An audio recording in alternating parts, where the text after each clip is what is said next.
Hello everyone, welcome to our discussion on Audit Committee in Unit 3 Key Personnel and Administration of Company Law and Administration for BCom first semester. In the last session, we will discuss about the auditor, his duties and responsibilities. And in this session, we will discuss about Audit Committee, meaning of Audit Committee, applicability of Audit Committee, composition of Audit Committee, functions of Audit Committee, frequency of Audit Committee and powers of Audit Committee. Then what is this Audit Committee? An Audit Committee can be defined as a subcommittee in the governing body that will make arrangement for internal audit and facilitate the completion of external audit. ಪ್ರತಿಯೊಂದು ಕಂಪನಿಗಳೊಳಗ ಹಲವಾರು ಬಗೆಯ ಸಮಿತಿಗಳನ್ನ ರಚನೆ ಮಾಡುವಂತದನ್ನ ನೋಡ್ತಾ ಇದ್ದೀವಿ. In order to smooth, efficient and effective running of a particular company or its operations, many number of committees will be formed by the company, and of that one important committee will be Audit Committee. So why this Audit Committee is formed? The main intention behind the formation of Audit Committee is to make an arrangement for internal audit. ಆಂತರಿಕ ಲೆಕ್ಕ ಪರಿಶೋಧನೆ ಮಾಡುವಂತ ಉದ್ದೇಶದಿಂದಾಗಿ ಈ ಒಂದು Audit Committee ಅನ್ನು ಸೃಷ್ಟಿ ಮಾಡಲಾಗಿರುತ್ತದೆ. And even it is the main motto of this Audit Committee is also to facilitate the completion of external audit. ಬಾಹ್ಯ ಲೆಕ್ಕ ಪರಿಶೋಧನೆಗೆ ಸಹಾಯ ಮಾಡೋದು ಕೂಡ ಇದರ ಉದ್ದೇಶ ಅಂತ ಹೇಳ್ಕೊಳ್ಳಬಹುದು. An independent body answerable directly to the Board of Governors and responsible for verifying that the operations of the company have been conducted and its books kept in a proper manner. ಸ್ವತಂತ್ರವಾಗಿರ್ತಕ್ಕಂತಹ ಒಂದು body ತಯಾರು ಮಾಡಿ, ಅಂದರೆ ಒಂದು ಸಮಿತಿನ ready ಮಾಡಿ, ಯಾವುದೇ ರೀತಿಯಾಗಿರ್ತಕ್ಕಂತಹ dependency ಇಲ್ಲದೆ ಈ ಒಂದು ಸಮಿತಿಯನ್ನು ರಚನೆ ಮಾಡಿ ಬೋರ್ಡ್ ಆಫ್ ಡೈರೆಕ್ಟರ್ಸ್ಗಳಿಗೆ ಆನ್ಸರ್ ಮಾಡೋ ಸಲುವಾಗಿನೇ, ಅಂದರೆ ಇಡೀ ವರ್ಷ ಆ ಒಂದು ಕಂಪನಿ ಒಳಗೆ ನಡೆದಿರ್ತಕ್ಕಂತಹ ಫೈನಾನ್ಷಿಯಲ್ ಮ್ಯಾಟರ್ಸ್ಗಳಿಗೆ ಸಂಬಂಧಪಡುವಂತಹ ಕಂಪ್ಲೀಟ್ ಇನ್ಫಾರ್ಮೇಷನ್ ಅನ್ನ ಒಂದು ಪರಿಶೋಧನೆ ಮಾಡಿ, ಅವುಗಳ ವ್ಯವಸ್ಥಿತವಾಗಿ ಪರಿಶೀಲನೆ ಮಾಡಿ, ಸೊ ಅವುಗಳ ಬಗ್ಗೆ ಮಾಹಿತಿಯನ್ನ ಆ ಬೋರ್ಡ್ ಆಫ್ ಗವರ್ನರ್ಸ್ಗಳಿಗೆ ಅಥವಾ ಬೋರ್ಡ್ ಆಫ್ ಡೈರೆಕ್ಟರ್ಸ್ಗಳಿಗೆ ಒದಗಿಸುವಂತಹ ಉದ್ದೇಶದಿಂದ ಈ ಒಂದು ಸಮಿತಿ ರಚನೆ ಆಗಿರ್ತದೆ ಅಂತ ಹೇಳ್ಬೋದು. ಇದೊಂದು ಸ್ವತಂತ್ರವಾಗಿರ್ತಕ್ಕಂತಹ ಸಮಿತಿ ಅಂತ ಹೇಳ್ಕೊಳ್ಬಹುದು. ಇಲ್ಲಿ ಬೋರ್ಡ್ ಆಫ್ ಡೈರೆಕ್ಟರ್ಸ್ ಆಗಲಿ ಅಥವಾ ಇತರೆ ಎಂಪ್ಲಾಯೀಸ್ಗಳಾಗಲಿ ಇದರೊಳಗೆ ಹಸ್ತಕ್ಷೇಪ ಮಾಡೋ ಹಾಗಿಲ್ಲ.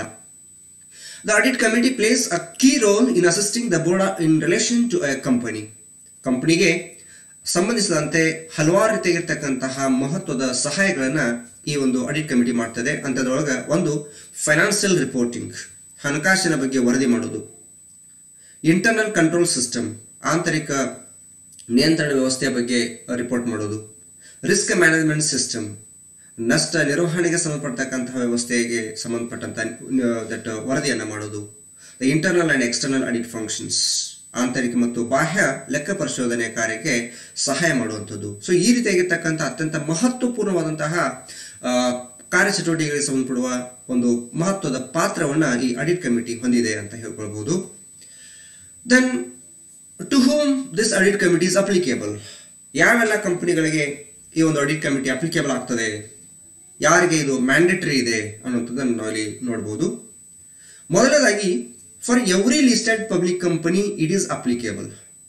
ಲಿಸ್ಟೆಡ್ ಕಂಪನಿಗಳು ಅಂತಂದ್ರೆ ಯಾವ ಕಂಪನಿಯು ತನ್ನ ಷೇರುಗಳನ್ನ ಯಾವುದಾದ್ರೂ ಒಂದು, ಅಂದ್ರೆ ನಮ್ಮ ದೇಶದಲ್ಲಿರುವಂತಹ ಅಥವಾ ದೇಶದಲ್ಲಿ ಗುರುತಿಸಿಕೊಂಡಿರುವಂತಹ ಯಾವುದಾದ್ರೂ ಷೇರು ವಿನಿಮಯ ಕೇಂದ್ರದಲ್ಲಿ ನೋಂದಾಯಿಸಿಕೊಂಡಿತ್ತು ಅಂತಂದ್ರೆ, ಅಂದ್ರೆ ಷೇರುಗಳ ವ್ಯವಹಾರಕ್ಕೆ ಸಂಬಂಧಪಡುವ ಹಾಗೆ ನೋಂದಣಿ ಮಾಡಿಕೊಂಡಿತ್ತು ಅಂತಂದ್ರೆ ಅಂತಹ ಎಲ್ಲಾ ಕಂಪನಿಗಳು ಆಡಿಟ್ ಕಮಿಟಿಯನ್ನ ಹೊಂದೋದು ಅನಿವಾರ್ಯ, ಅತ್ಯಗತ್ಯ. ಹಾಗೆಯೇ companies prescribed under rule 6 of companies meeting of boards and its powers rules 2014 14/2014 ಜಾರಿಗೆ ಆಗುವ ಹಾಗೆ 2014ರಲ್ಲಿ ರೂಲ್ 6 ಅನ್ನುವಂತಹ ಒಂದು ನಿಯಮವನ್ನು ಮಾಡ್ತಾರೆ. ಸೆಕ್ಷನ್ 177 ಆಫ್ ಕಂಪನೀಸ್ ಆಕ್ಟ್ 2013ಗೆ ಒಂದಿಷ್ಟು ಅಮೆಂಡ್ಮೆಂಟ್ ಮಾಡಿ ಅದಕ್ಕೆ ಕೆಲವೊಂದಿಷ್ಟು ನಿಯಮಗಳನ್ನು ರೂಪಿಸ್ತಾರೆ. ಆ ನಿಯಮಗಳ ಅನ್ವಯ ಒಳಪಡುವಂತಹ ಕಂಪನಿಗಳು ಯಾವುದವು ಅವುಗಳಿಗೂ ಕೂಡ ಈ ಒಂದು ಆಡಿಟ್ ಕಮಿಟಿಯನ್ನ ಹೊಂದುವುದು ಅವಶ್ಯಕ ಅಂತ ಹೇಳ್ತಾರೆ. ಹಾಗಾದ್ರೆ ಅಂತಹ ಪಬ್ಲಿಕ್ ಕಂಪನಿಗಳು ಯಾವುವು ಅನ್ನೋದು ನೋಡೋದಾದ್ರೆ, one is with a paid up capital of ₹10 crore or more. ಯಾವ ಕಂಪನಿಯಲ್ಲಿ ಪೇಡ್ ಅಪ್ ಕ್ಯಾಪಿಟಲ್ 10 ಕೋಟಿ ಅಥವಾ ಅದಕ್ಕಿಂತ ಹೆಚ್ಚಿದೆಯೋ ಅವರು ಆಡಿಟ್ ಕಮಿಟಿ ಹೊಂದೋದು ಅಗತ್ಯ.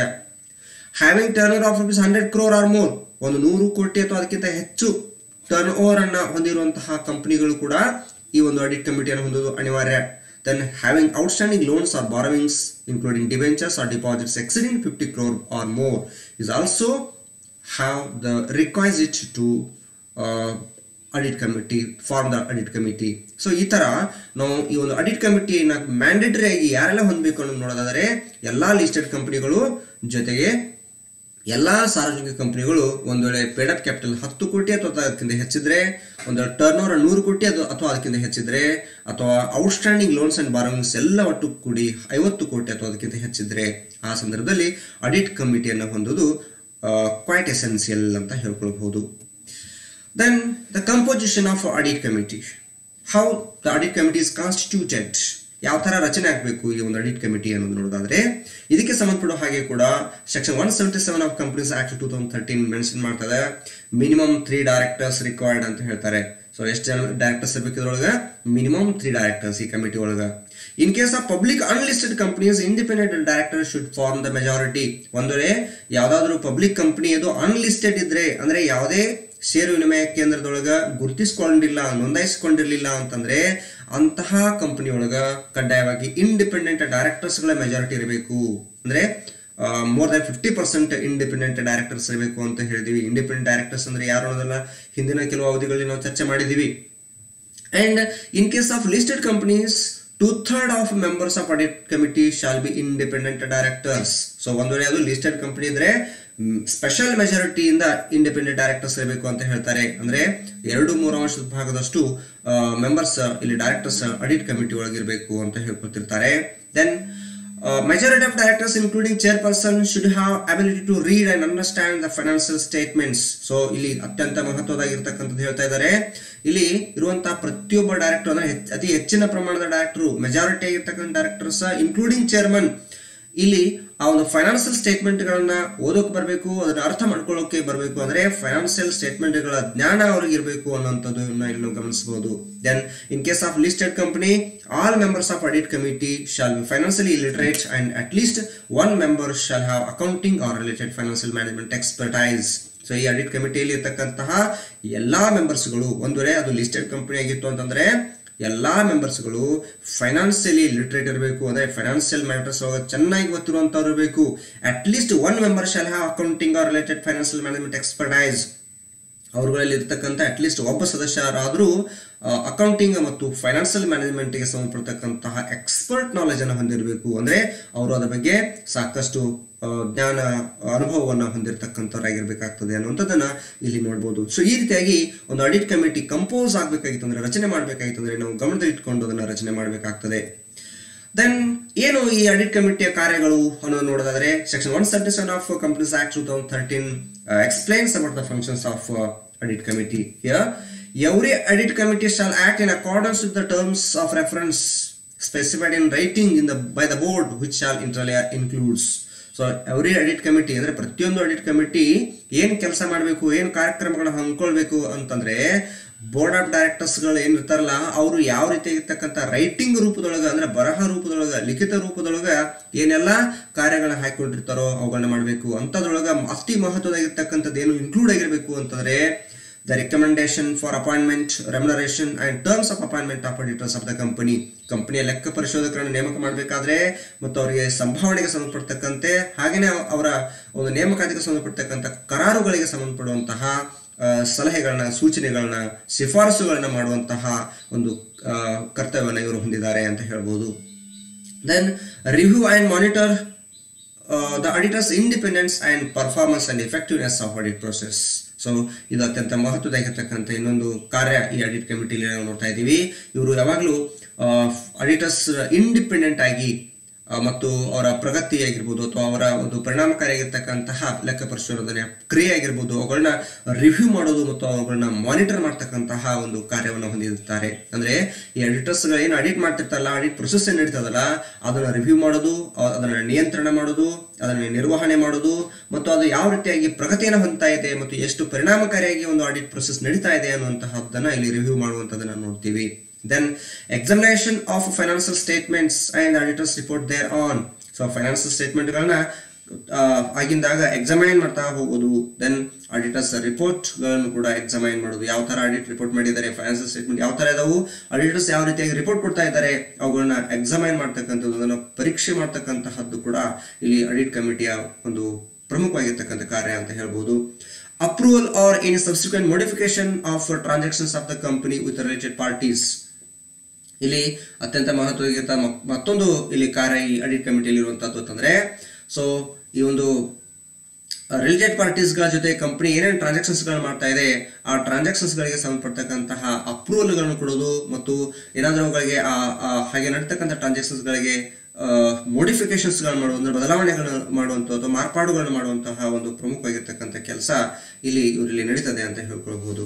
Then scrutiny of inter corporate loans and advances. ಇವರ ಇನ್ನೊಂದು ಮಹತ್ವದಾಗಿರ್ತಕ್ಕಂಥ ಕೆಲಸ ಅಂತಂದ್ರೆ ಕಂಪನಿಯಲ್ಲಿ ಇರ್ತಕ್ಕಂತಹ ಇಂಟರ್ ಕಾರ್ಪೊರೇಟ್ ಲೋನ್ಸ್ ಮತ್ತು ಇನ್ವೆಸ್ಟ್ಮೆಂಟ್ಸ್ ಏನಿರ್ತಾವಲ್ಲ ಅವುಗಳನ್ನ ಸ್ಕ್ರೂಟಿನಿ ಮಾಡೋದು ಅಂತಂದ್ರೆ ಅವುಗಳನ್ನ ವ್ಯವಸ್ಥಿತವಾಗಿ ಪರಿಶೀಲನೆ ಮಾಡುವಂತಹ ಒಂದು ಕೆಲಸ ಮಾಡ್ತಾರೆ. Then valuation of undertakings the assets of the company wherever it is necessary. ಅಗತ್ಯಕ್ಕೆ ಅನುಗುಣವಾಗಿ ಎಲ್ಲೆಲ್ಲಿ ಅವಶ್ಯಕತೆ ಇರ್ತದೋ ಅಂತಹ ಸಂದರ್ಭದಲ್ಲಿ ಅಂಡರ್ಟೇಕಿಂಗ್ಸ್ ಗಳನ್ನ ಮತ್ತು ಆಸ್ತಿಗಳನ್ನ, ಕಂಪನಿ ಅಂಡರ್ಟೇಕಿಂಗ್ಸ್ ಆಗಿರ್ಬೋದು ಅಥವಾ ಕಂಪನಿಗಳ ಆಸ್ತಿಗಳಾಗಿರ್ಬೋದು ಅಂತಗಳನ್ನೆಲ್ಲ ಮೌಲ್ಯಮಾಪನ ಮಾಡ್ತಕ್ಕಂತಹ ಕೆಲಸವನ್ನು ಕೂಡ ಈ ಆಡಿಟ್ ಕಮಿಟಿಯವರು ಮಾಡ್ತಾರೆ. Then evaluation of internal financial controls and risk management system. So ಕಂಪನಿಯಲ್ಲಿ ಇರ್ತಕ್ಕಂಥ ಆಂತರಿಕ ಹಣಕಾಸಿನ ನಿಯಂತ್ರಣ ಮತ್ತು ನಷ್ಟ ನಿರ್ವಹಣಾ ವ್ಯವಸ್ಥೆಯನ್ನ ಎವಾಲ್ಯೂಯೇಟ್ ಮಾಡ್ತಕ್ಕಂಥದ್ದು, ಅಂದ್ರೆ ಅವುಗಳನ್ನ ಮೌಲ್ಯಮಾಪನ ಮಾಡ್ತಕ್ಕಂತಹ ಒಂದು ಕಾರ್ಯವು ಕೂಡ ಈ ಆಡಿಟ್ ಕಮಿಟಿ ಅವರು ಮಾಡ್ತಾರೆ. Then monitoring the end use of funds and raised through public offers and related matters. So end use of funds ಅಂತಂದ್ರೆ ಇಲ್ಲಿ ನಾವೇನು ಒಂದು ಕಂಪನಿ ಒಳಗೆ ಫಂಡ್ಸ್ ಅನ್ನು ಯೂಸ್ ಮಾಡ್ತಾ ಇದೀವಿ, ಎಷ್ಟು ಫಂಡ್ ಸೋರ್ಸಸ್ ಗಳು ಯಾವ ತರ ಅದಾವ ಮತ್ತು ಅದನ್ನ ಯಾವ ತರ ಅಪ್ಲೈ ಮಾಡ್ತಾ ಇದ್ದಾರೆ, ಅದು ವ್ಯವಸ್ಥಿತವಾಗಿ ಅಪ್ಲೈ ಆಗ್ತಾ ಇದೆ ಇಲ್ಲೋ. ದೆನ್ ಒಂದು ಪಬ್ಲಿಕ್ ಆಫರ್ಸ್ ಗಳ ಮೂಲಕ ಏನಾದ್ರು ನಾವು ಫಂಡ್ ರೈಸ್ ಮಾಡಿದ್ರೆ ಆ ಫಂಡ್ ರೈಸ್ ಯಾವ ತರ ಮಾಡ್ತಾ ಇದ್ದಾರೆ, ಅದಕ್ಕೆ ಸಂಬಂಧಪಟ್ಟತಕ್ಕಂಥ ಪ್ರಾಸ್ಪೆಕ್ಟಸ್, ಅದಕ್ಕೆ ಬೇಕಾಗಿರ್ತಕ್ಕಂಥ ಪರ್ಮಿಷನ್ಸ್ ROC ಕಡೆಯಿಂದ ಅವನ್ನೆಲ್ಲ ತಗೊಂಡಿದ್ದಾರೆ ಇಲ್ಲೋ ಅನ್ನುವಂತಹ ಕಂಪ್ಲೀಟ್ ಇನ್ಫಾರ್ಮೇಶನ್ ಗಳಿಗೆ ಸಂಬಂಧಪಡ್ತಕ್ಕಂತಹ ಒಂದು ಪರಿಶೀಲನೆ, ಅವುಗಳನ್ನ ನಿರ್ವಹಣೆ ಮಾಡ್ತಕ್ಕಂಥದ್ದು ಕೂಡ ಈ ಆಡಿಟ್ ಕಮಿಟಿಯ ಒಂದು ಕಾರ್ಯ ಅಂತ ಹೇಳ್ಕೊಳ್ಬಹುದು. ಸೊ ಇಷ್ಟು ಅತ್ಯಂತ ಪ್ರಮುಖವಾಗಿರ್ತಕ್ಕಂತಹ ಕಾರ್ಯಗಳು. ಇವಲ್ಲದೆ ಮತ್ತೆ ಬೋರ್ಡ್ ಆಫ್ ಡೈರೆಕ್ಟರ್ಸ್ ಗಳು ಏನಾದರೂ ಒಂದು ರೈಟಿಂಗ್ ರೂಪದೊಳಗ ಈ ಆಡಿಟ್ ಕಮಿಟಿಗೆ ನೀಡಿದರೆ ಅಂತಹ ಕೆಲಸಗಳನ್ನು ಕೂಡ ಇವರು ಮಾಡಬೇಕಾಗ್ತದೆ ಅನ್ನೋದನ್ನ ಇಲ್ಲಿ ನಾವು ಗಮನಿಸಬಹುದು. So it is as per section 177 of companies act 2013.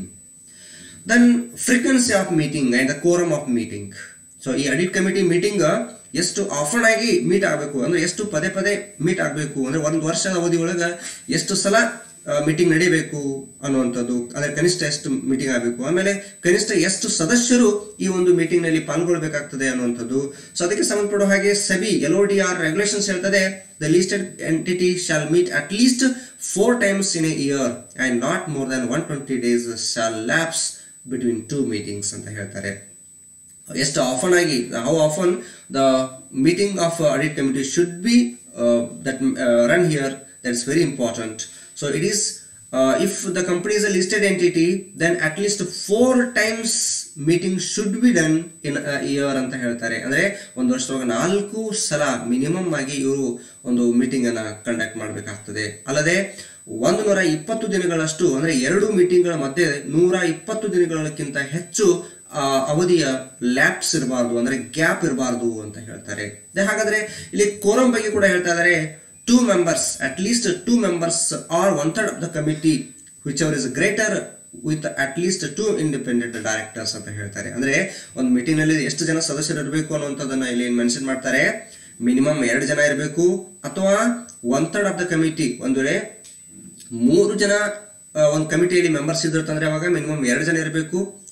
3ಕ್ಕಿಂತ ಹೆಚ್ಚು ಜನ ಒಂದು ವೇಳೆ ಕಮಿಟಿಯಲ್ಲಿ ಮೆಂಬರ್ಸ್ ಇದ್ರು ಅಂತಂದ್ರೆ ಅವಾಗ minimum 1/3 of the committee members ಈ ಒಂದು ಮೀಟಿಂಗ್ ನಲ್ಲಿ ಅಟೆಂಡ್ ಆಗಬೇಕು. ಈ 2ರಲ್ಲಿ ಯಾವುದು ಗ್ರೇಟರ್ ಇರ್ತದೋ ಅಷ್ಟು ಜನ ಇರಬೇಕು.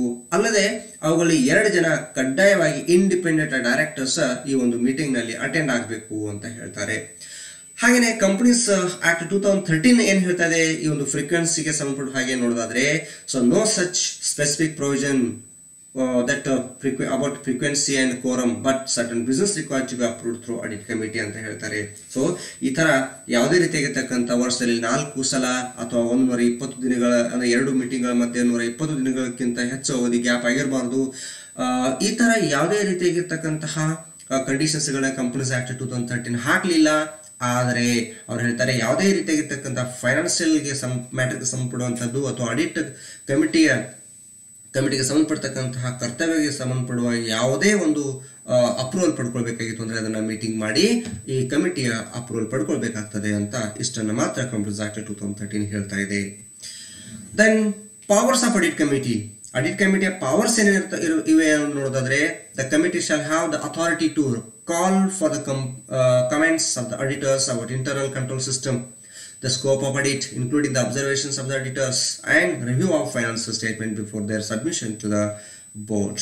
So board ge ಫೈನಾನ್ಷಿಯಲ್ ಸ್ಟೇಟ್ಮೆಂಟ್ಗಳಿಗೆ ಸಂಬಂಧಪಡ್ತಕ್ಕಂಥ ಒಂದು ಆಡಿಟ್ ರಿಪೋರ್ಟ್ ಅನ್ನು ಒದಗಿಸೋಕ್ಕಿಂತ ಮುಂಚೆ ಆಡಿಟರ್ಸ್ಗಳ ಕಡೆಯಿಂದ, ಇಂಟರ್ನಲ್ ಆಡಿಟರ್ಸ್ ಮತ್ತು ಎಕ್ಸ್ಟರ್ನಲ್ ಆಡಿಟರ್ಸ್ಗಳ ಕಡೆಯಿಂದ ಏನಾದರೂ ಕಮೆಂಟ್ಸ್ಗಳಿದ್ರೆ ಅವುಗಳನ್ನ ಸ್ವೀಕಾರ ಮಾಡ್ಕೊಳ್ಳುವಂಥದ್ದು ಈ ಒಂದು ಆಡಿಟ್ ಕಮಿಟಿಯ ಪವರ್ ಆಗಿರ್ತದೆ ಅಂತ ಹೇಳ್ಕೊಬಹುದು. To discuss any related issues with internal and statutory auditors and management of the company. So committee ಅತ್ಯಂತ ಮಹತ್ವದಾಗಿರ್ತಕ್ಕಂಥ ಇನ್ನೊಂದು ಪವರ್ ಏನಂತಂದ್ರೆ ಡಿಸ್ಕಷನ್ ಮಾಡೋದು. ಯಾವುದಕ್ಕೆ ಸಂಬಂಧಪಡುವ ಹಾಗೆ ಡಿಸ್ಕಷನ್ ಮಾಡೋದಪ್ಪ ಅಂತಂದ್ರೆ ಇಂಟರ್ನಲ್ ಮತ್ತು ಸ್ಟ್ಯಾಚ್ಯೂಟರಿ ಆಡಿಟರ್ಸ್ ಗಳಿಗೆ ಸಂಬಂಧಪಡ್ತಕ್ಕಂಥ ಏನಾದರೂ ಇಶ್ಯೂಗಳಿದ್ರೆ ಅಥವಾ ಮ್ಯಾನೇಜ್ಮೆಂಟ್ಗೆ ಸಂಬಂಧಪಡ್ತಕ್ಕಂಥ ಏನಾದರೂ ಇಶ್ಯೂಗಳಿದ್ರೆ ಅವುಗಳನ್ನ ಚರ್ಚಿಸುವಂತಹ ಒಂದು ಅಧಿಕಾರವು ಈ ಆಡಿಟ್ ಕಮಿಟಿಗೆ ಇದೆ ಅಂತ ಹೇಳ್ಬೋದು. To investigate into any matter in relation to the items or refer to it by the board. So ಇವರಿಗೆ ಅಂದ್ರೆ ಆಡಿಟ್ ಕಮಿಟಿಗೆ ಸಂಬಂಧಪಟ್ಟಕ್ಕಂಥ ಯಾವುದೇ ಒಂದು ಮ್ಯಾಟರ್ಗಳ ಬಗ್ಗೆ ಇನ್ವೆಸ್ಟಿಗೇಟ್ ಮಾಡುವಂತಹ ಒಂದು ಅಧಿಕಾರವು ಕೂಡ ಇವರಿಗಿದೆ ಅಂತ ಹೇಳ್ಬೋದು. To obtain professional advice from external sources.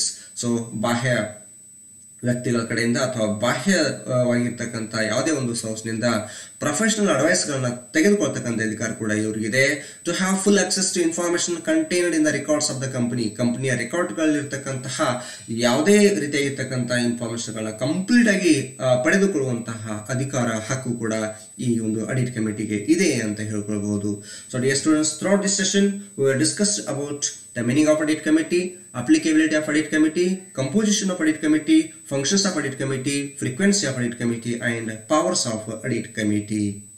So in the next session, we will discuss a very important topic, that is corporate social responsibility committee. Thank you.